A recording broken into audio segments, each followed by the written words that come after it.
사람은 누구나 외로움을 경험하죠. 아마 이 추석 명절 같은 날은 더 할 거예요, 그죠? 왠지 나는 혼자인 것 같고, 그 혼자라는 것이 이렇게 편안하게 느껴지는 게 아니라 영 불편하고 답답하고. 근데 그렇게 어떤 사람들과의 관계 단절의 차원에서만 외로움이 오는 것이 아니라 많은 사람들 속에 있는데, 심지어 가족들 안에 있는데, 가족들이 왁자지껄 웃고 같이 식사도 하고 뭔가 하고 있는데, 근데 왠지 나는 불안하고 외로운 거예요. 심지어 교회 안에서도, 예수님께서 피값으로 사신 이 교회 안에서도 많은 사람들이 외로움을 호소합니다. 그 감정의 핵심에 기저에 있는 건 뭐냐면, 나를 정말 아는 사람이 없다. 나를 이해해주는 사람이 없다. 나를 공감해주는 사람이 없다는 생각이에요. 그러니까 오늘날의 이 삶은 연결되어 있잖아요. 그죠? 예전에는 미국의 톰하고 제니가 뭐 먹고 사는지 우리 몰랐어요. 그죠? 그런데, 뭐라고? 치즈 먹고 살았다고? 치즈 먹고 살았는 것 같다고 생각했는데, 이제는 다 연결이 되어져 있어요. 연결이 되어져 있어가지고, 계속 친구 맺자고 계속 들어오거든요. 제가 그분이 누군지를 모르니까 언뜻 제가 친구하기가 참 곤란할 지경으로 많은 사람들이 미국 사람이든 프랑스 사람이든 인도네시아 사람이든 막 들어와요. 친구하자고. 근데 이런 연결된 세상에서 살다 보니까 이 외로움이 더한 거죠. 그래서 아이들은 자기가 올린 글에 또 이미지에 또 그런 소식에 사람들이 얼마나 좋아요 인정하고 댓글을 달고 반응을 보여주느냐에 대해서 굉장히 예민해져 있는 거죠. 그래서 어떻게 하면 더 사진을 찍으려고 하고, 우리 어른들하고 아이들하고 이렇게 우리 다음 세대하고 식당 가면 일단 분위기부터 차이가 나요. 그죠? 우리는 와 맛있겠다고 숟가락 바로 드는데, 애들은 뭐부터 들어요? 핸드폰부터 들어요. 숟가락은 다 나라는 거예요. 그리고 다 비키라고 하고 거기 음식을 찍죠. 그러니까 이렇게 연결된 사회 속에 살아가다 보니까 우리가 경험하는 외로움이라는 건 너무 더 큰 거예요. 많은 말, 많은 관계, 많은 만남이 있어요. 근데 진심으로 마음을 나눌 상대가 없는 거예요. 앞서도 말씀드린 것처럼 가장 친밀하고 가장 속 깊은 대화를 나눠야 될 가정에서도 교회에서도. 이렇게 되면 제일 먼저 찾아오는 감정이 뭐냐면 자기 가치감을 상실하는 거예요. 나는 사랑받는 자녀다. 나는 사랑받는 사람이다. 이런 생각이 자존감이 있어서 굉장히 중요한 거거든요. 그런데 아무도 나를 알아주지 않아. 아무도 나를 이해해주지 않아. 내 말에 내 생각에 공감해주지 않아. 나는 진짜 혼자인 것 같아. 이런 생각이 드는 순간 나는 가치 없는 존재라는 생각이 나를 사로잡는 거예요. 영적으로 어떻게 되냐면 하나님과 멀어질 수밖에 없어요. 그러니까 보이는 사람도 나를 존중하지 않고 보이는 사람도 나를 배려하지 않는데, 보이지 않는 하나님이 나를 사랑한다는 건 아예 그냥 생각조차 점점 더 희미해져 가는 거예요. 그렇게 되면 기도와 예배도 다 형식적으로 되어가는 거죠. 이렇게 되면 두 가지 어떤 그 관계 안에서의 정서적 양상이 드러나는데, 하나는 모든 사람을 불신하는 거예요. 그러니까 모든 사람들이, 특히 나한테 다가오는 사람들도 거부하는 거예요. 반대로 정말 모든 사람에게 의존하는 일이 생기는 거예요. 그래서 이 사람이 노란 옷을 입으라고 하면 노란 옷을, 저 사람이 빨간 옷을 입으면 빨간 옷을, 그렇게 막 사람들의 비율을 맞추려고 사람들에게 의존되어 있으니까 그들이 원하는 삶으로 나의 외로움을 극복하고 싶은 거예요. 그렇게 되니까 나중에 어떻게 돼요? 도대체 내가 무슨 옷을 입어야 될지 스스로가 무너지는 거예요. 이 아이덴티티가, 자아정체가 무너지는 상황이 되니까 그 삶은 계속 반복될 수밖에 없고, 그러는 가운데 나는 나를 상실하는 안타까운 삶의 고통 속에 빠지죠. 그리고 많은 우리 사람들이 이 외로움에서 우울감으로 들어가요. 우울감. 근데 이 우울감까지는 그래도 우리가 빨리 캐치하고 회복할 수 있는데 우울증으로 되어져 가버리면 남들 다 웃는데 난 웃지도 않아. 아무리 앞에서 재밌는 이야기를 해도 웃기는 이야기가 아니야. 계속해서 나는 우울하고 나는 슬프고 나는 외롭고 내 인생은 왜 이런 거야. 이제 이렇게 이제 속된 말로 기어 들어가게 되는 거죠. 그러면서 자기도 모르게 담을 이따만큼 쌓게 되고 그 외로움의 구덩이 속에 빠져 있는데 처음에는 내가 통제할 수 있을 만큼의 어떤 그런 외로움이었는데 점점 이 담이 높아져 가면서 결국에는 내가 스스로 해결할 수 없는 지경에까지 이르게 되는 거예요. 그래서 C.S. 루이스는 지옥이란 뭐냐 정의하는 데 있어서 이런 표현을 썼어요. 영원히 닫힌 문 안에서. 그러니까 지옥이든 천국이든 이건 영원히 닫히는 문이에요. 항상 열려 있는 게 아니에요. 마지막 하나님의 심판대 앞에서는 끝나는 거예요. 다시 뭐 반복하거나 다시 무르거나 바꿀 수 있는 게 아니에요. C.S. 루이스는 영원히 닫힌 문 안에서 홀로 있는 상태가 지옥이다. 뭐 요즘 뭐 사람들이 혼밥, 혼술, 뭐 혼자 사는 거 많이 하잖아요, 그죠? 그래서 그게 뭐 지옥이야. 그런데 그것이 영원한 삶으로 이어진다 생각하면 이건 정말 그야말로 지옥 중에 또 하나의 엄청난 지옥인 거죠. 자, 그러면 우리 모두는 제가 서두에 그랬잖아요. 외로움을 느낄 수 있다고요. 그럼 이 외로움을 느끼는 사람들 속에서, 관계 속에서, 내가 어떤 공동체 안에서 그 외로움을 느낄 때 그때 내가 하나님과 동행하는 삶을 어떻게 살아가야 하는 것인가, 어떻게 해야 그런 외로움으로부터 내가 극복할 수 있는가 하는 것을 오늘 말씀은 우리에게 가르쳐 주고 있습니다. 먼저 우리가 겪고 있는 이 외로움에 대해서 좀 생각해 볼 필요가 있는데, 외로움은 관계의 단절이 아닌 존재의 공허함입니다. 조금 말이 어려울 수 있는데 한번 따라서 하실까요? 외로움은 관계의 단절이 아닌 존재의 공허함입니다. 그러니까 이게 무슨 말이냐? 앞서도 이야기한 것처럼 나하고 너하고 관계를 딱 끊는 거, 그래서 나는 외롭게 혼자야, 이 차원이 아니라 내 존재 자체가 사람들하고의 그 관계는 끊어지지 않았고 사람들 속에도 있고 내 주변에 많은 사람들이 있어요. 그런데도 내 존재 자체는 공허하게 느껴지는 거예요. 아무것도 아닌 것처럼 느껴지고 나는 사람들에게 있어서 잊혀진 존재같이 느껴지는 거예요. 뭐 사람들이 나는 너를 잊을 거야 이렇게 말한 게 아니라 스스로가 그렇게 느끼는 거예요. 그걸 뭐 꼭 말해야 하나요? 분위기 보면 다 아는 거죠. 나는 그렇게 잊혀진 존재입니다. 여러분, 아이들도 마찬가지거든요. 우리 아이들 크게 보면 집안에서 히어로 역할을 감당하는 자녀가 있어요. 주로 장남이나 장녀죠. 네가 잘 돼야 동생이 다 잘 된다. 그렇게 주문을 받는. 그다음 피에로 역할을 주문받는 자녀가 있어요. 주로 누구죠? 첫째, 둘째, 셋째 중에서 셋째다, 셋째. 방금 말했던 첫째가 영웅의 역할을 주로 주문을 받는다면 막내가 피에로 역할을 즐겁게 해주고 기쁘게 하는 역할. 아이고 우리 막내 때문에 내가 웃고 산다. 뭐 그렇게 되는. 근데 중간은 뭐냐면 로스트 차일드예요. 잃어버린 아이예요. 그러니까 이게 이제 역기능적 가정 안에서 드러나는 그 자녀 양육에 있어서의 특징 중에 하나거든요. 그러니까 내가 관계 속에 있지만 나는 이 존재 속에서 공허함을 느끼는, 나는 마치 잃어버린 사람과 같은, 사람들이 나를 잊어버린 것처럼 그렇게 외롭게 느끼는 거죠.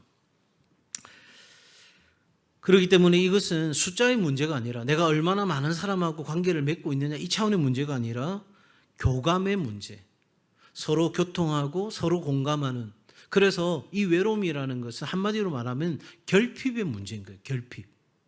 그러니까 내 마음이 따뜻하고 풍성해져야 되는데, 꽉 차야 되는데, 내가 사람하고 만나도 그 관계 속에서 뭔가를 하고 있고 내가 재미난 취미 활동을 하고 있고 뭔가를 하고 있지만 여전히 내 마음 안에 결핍감이 있는 거예요. 이 공허함이 있는 거죠. 그걸 다른 말로 표현하면 바로 외로움이라고 할 수 있어요. 그러니까 내 진심을 아무도 알아주지 않는 거예요. 그래서 내가 고립감 안에 빠지는 거죠. 다시 한번 정리해 본다면 외로움이라는 것은 누군가에게 깊이 이해받고 있다는 느낌이 없는 상태. 바로 그 상태에서 우리가 느껴지는 감정이 외로움인 거거든요. 이렇게 되면 앞서도 말씀드린 것처럼 나는 사랑받을 만한 존재가 아닌 것 같아. 나를 누가 기억해 줄까? 그러니까 존재론적인 질문이 우리의 외로움의 중심에 있는 거죠. 전도서 4장 8절에 보면 어떤 사람은 아들도 없고 형제도 없이 홀로 있으나 그의 모든 수고에는 끝이 없도다. 또 비록 그의 눈은 부요를 족하게 여기지 아니하면서 이르기를 내가 누구를 위하여는 이같이 수고하고 나를 위하여는 행복을 누리지 못하게 하는가. 내 곁에 사람도 없지만 내가 열심히 일해서 많은 것들을 가졌지만 나는 여전히 내 그런 결핍감, 공허함을 채울 수가 없어서 오늘도 열심히 살아가지만 뭔가 아니라는 생각을 하면서 살아가는 사람들이 있다는 것을 이야기합니다. 그러니까 누군가로부터 이해와 공감이 없는 상태가 바로 이 외로움인 거죠. 공감받지 못하는 것은 존재 자체를 무시당하는 것처럼 느껴지게 됩니다. 근데 이게요, 어떤 정서적인 문제를 안고 있는 사람에게 찾아오는 게 아니고, 물론 그런 사람들이 그러한 외로움의 감정을 느끼기도 하지만, 그런데 여러분, 예수님도 외로움을 경험하셨다 하는 겁니다. 가장 대표적인 그 정서가 드러난 곳이 어디냐면 겟세마네입니다. 마태복음 26장 38절에 보면 이에 말씀하시되 예수님께서 내 마음이 매우 고민하여 죽게 되었으니 너희는 여기 머물러 나와 함께 깨어 있으라 하시고, 너무너무 힘겨운 자리인 거예요. 이 십자가를 져야 되는데 이걸 누가 이해할 수 있는 사람이 있을까?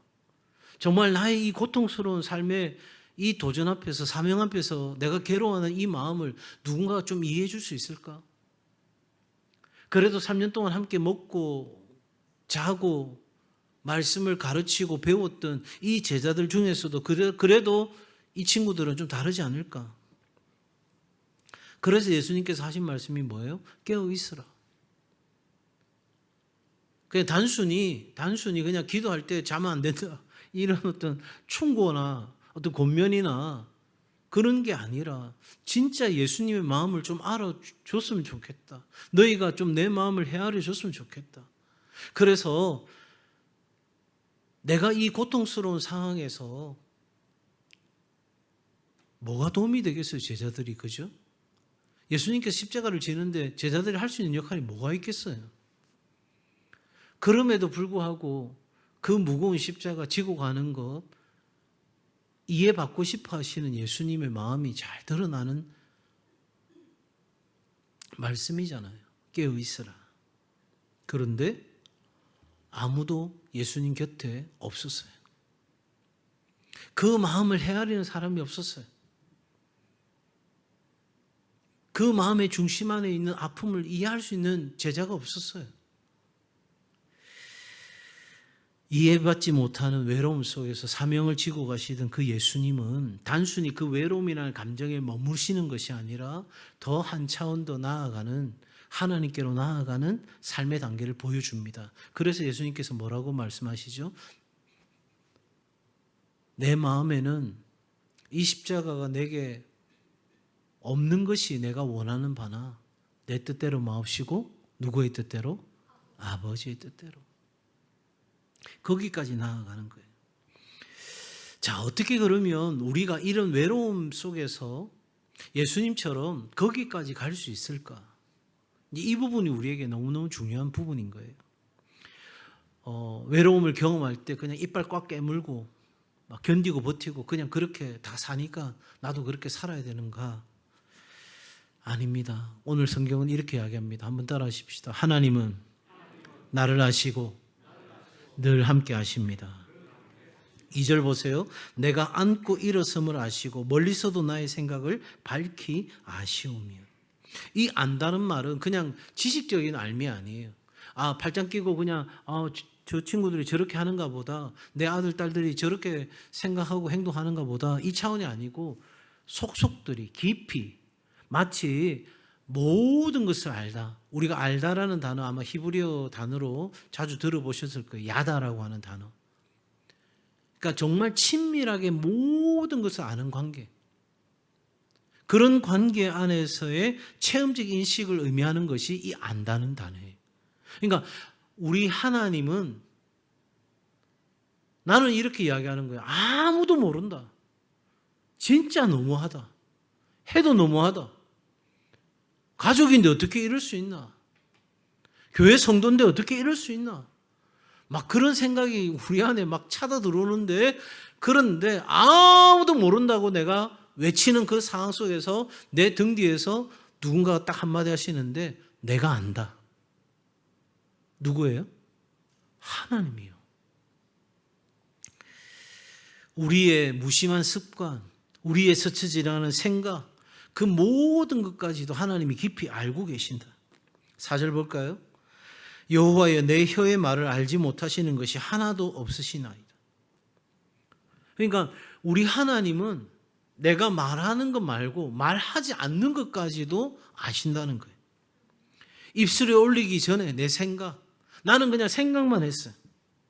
내 감정, 내 고민, 내 염려, 근심, 내 안에 찾아오는 이 부정적인 어떤 정서적인 어려움들, 모든 것들 내가 하나님 앞에 다 토해놓고 말하지 않아도 우리 하나님이 아신다는 거예요. 아멘이십니까? 이게 아멘이 돼야 아바 아버지, 아빠 아버지라고 기도할 수 있게 되는 거예요.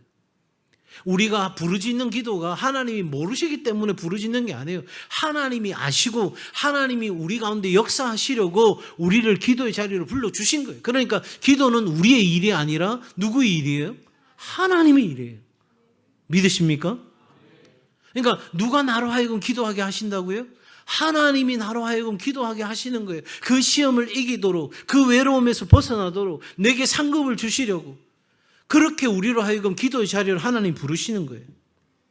히브리서 4장 13절에 보면 지으신 것이 하나도 그 앞에 나타나지 않음이 없고 우리의 결산을 받으실 이의 눈앞에 만물이 벌거벗은 것 같이 드러나느니라.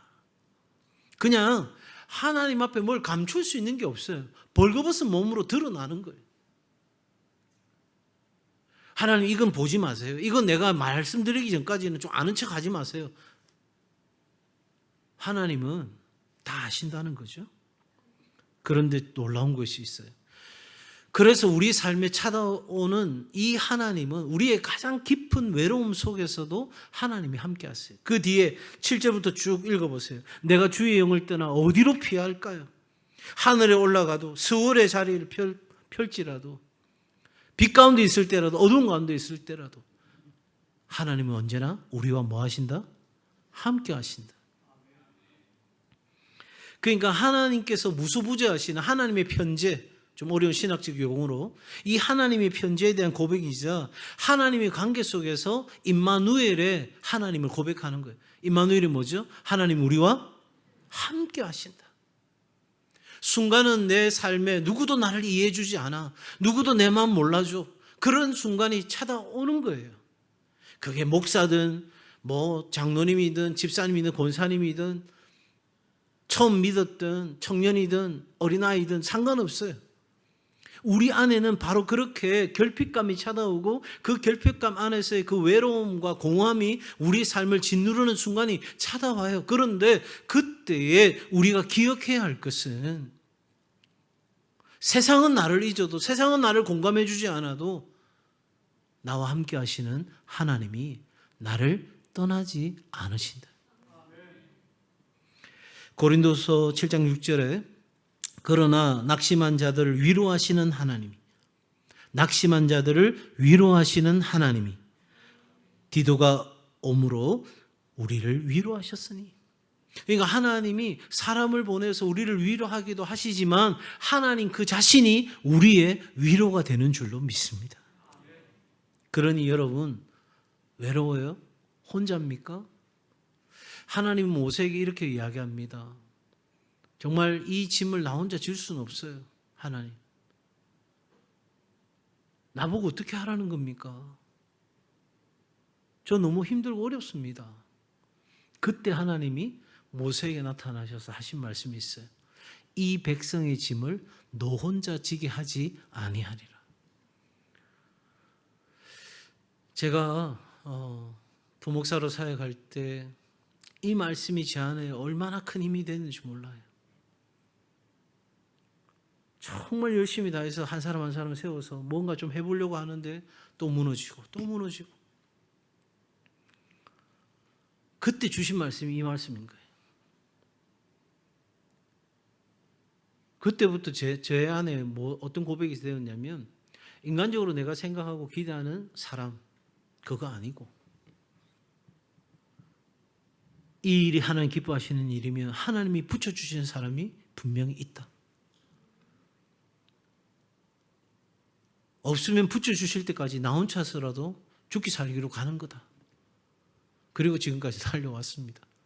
사랑하는 여러분, 어디에 있든 어떤 상황이든 하나님은 우리와 함께 하십니다. 그 외로움에, 결핍감에, 공허함에 몸부림치고 너무 쓸쓸하게 살아가는 그 순간에도 하나님이 결코 잊지 않으신다는 사실이에요. 자, 그런 삶에 우리에게 찾아오시는 이 하나님의 동행은 우리의 외로움을 진정한 하나님 앞에서의 고독으로 만들어 가시는 거예요. 같은 의미일 수도 있지만, 그러나 성경적인 의미로 찾아보고 신학적인 의미로 찾아보면 이 외로움과 결핍감으로 갖게 되는 외로움과 이 고독, 내 스스로 하나님 앞에서 단독자로 세워지는, 그래서 내 모든 인간적인 것들을 다 잘라내고 하나님 앞에 서게 되는 이 고독은 차원이 다른 거예요. 그러니까 이 세상적인 어떤 외로움의 감정 때문에 힘들어하는데, 이 감정이 하나님과 동행하는 삶을 통해서 그 외로움 속에서도 하나님 앞에 엎드리고 기도하고 나와 함께 하시는 하나님을 구하고 그 하나님 안에서의 충만함을 바라보게 되는 순간, 우리에게 있어서 이 외로움은 단순히 그냥 감정으로 남아있는 것이 아니라 이 고독으로 승화되어져 가는, 다시 말하면 영적으로 충만한 자리를 입을 수 있는 자리로 우리를 이끌어 가시는 줄로 믿습니다. 그러니까 조금 더 쉽게 이야기하면, 그 전까지는 그냥 외로움이었어요. 힘들었어요. 어려웠어요. 그런데 이 외로움을 안고 나와 함께 하시고 언제나 어떤 상황에서도 나와 동행하시는 그 하나님을 믿는 믿음으로 나아가게 되면, 점점 우리의 삶이 나는 이것도 없고 저것도 없고 저 사람은 나를 몰라주고 사람들이 내 마음을 이해해 주지도 않고 우리 가족도 교회도 사람들이 다 나를 배려해 주거나 그렇게 따뜻하게 하지 않아. 그래서 나는 너무 괴로워. 이 차원에 있는 것이 아니라 나와 함께 하시는 하나님을 믿는 믿음 안에서 우리에게는 그 공허함이 영적 충만으로 계속 채워지는 역사가 있는 거예요. 그러니 여러분, 이 외로움 또 고독이 우리 안에 찾아올 때 무조건 힘들어하지만 말고, 이 외로움과 고독 속에서 하나님 앞에 나아가는 훈련을 우리가 결정하는 거예요. 그래서 우리가 기도와 말씀 중에 이 고독은 하나님을 더 깊이 만나게 하는 거거든요. 호세아서 2장 14절에 보면, 그러므로 보라, 내가 그를 타일러 거친 들로 데리고 가서 말로 위로하고. 그러니까 우리가 고독 속에 있을 때 하나님은 우리 안에 그 결핍감을 충만으로 바꾸시기 위하여 우리에게 계속해서 뭘 하신다? 말씀하신다. 다시, 하나님은 우리의 그 외로움과 공허함 속에, 우리의 고독 속에 계속해서 말씀하시는 하나님이십니다. 그러니 그 고독 속에서 영적 충만이 내게 찾아오고 우리는 거기에서 비로소 나 자신을 회복하게 되는 거예요. 내가 누군데? 여러분, 베드로전서 2장 9절과 10절 그 말씀은 내가 누구인지를 너무나도 정확하게 이야기하잖아요. 어두운 데서 불러내어 기이한 빛에 들어가게 하셨는데, 그래서 우리를 어떤 사람으로 삼으셨냐면 하나님께서 택하신 족속으로, 왕같은 제사장으로, 거룩한 나라로, 그의 소유된 백성으로 삼아주신 거예요. 그런데 어느 날 외로움이 내 삶에 찾아오는 순간 내가 누구인지 다 잊어버리는 거예요. 그러니까 삶의 모든 것들이 다 엉망진창이 되는 거예요. 그 상황 속에서 우리는 하나님과 동행하는 삶의 방향, 그래서 하나님 앞에 진정한 고독감으로 나아갈 때 하나님밖에는 없습니다. 그래서 하나님과 대면하여 그 하나님이 말씀하시는 말씀을 들을 때 우리 안에는 진정한 회복이 일어나는 거예요. 그러므로 여러분, 하나님의 교회는 외로워하는 사람들이 이곳에 와서 그 외로움을 극복하고 고독을 넘어서 영적 충만한 삶으로 나아갈 수 있도록 진정한 공동체를 이루어가야 할 줄로 믿습니다. 그게 바로 가족교회인 거예요. 가족교회에서 하나 되어서 함께 서로의 아픔과 그 외로움과 슬픔들을 내려놓고 우리 안에서 그 결핍감들을 채워가는 거죠. 세상은 어떻게 채웁니까? 사람들로요. 쾌락으로요. 내가 이 사람을 만나고 저 사람을 만나고 이것도 해보고 저것도 해보면서 그 공허함을 채우려고 하는데 순간은 잠깐은 해결되는 것처럼 보여도 궁극적으로 그게 해결책이 아닙니다.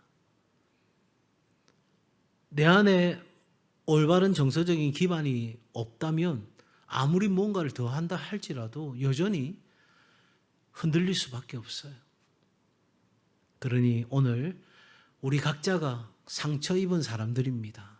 외로운 사람들입니다. 그런데 하나님은 우리 안에서 놀라운 일을 행하여 주십니다.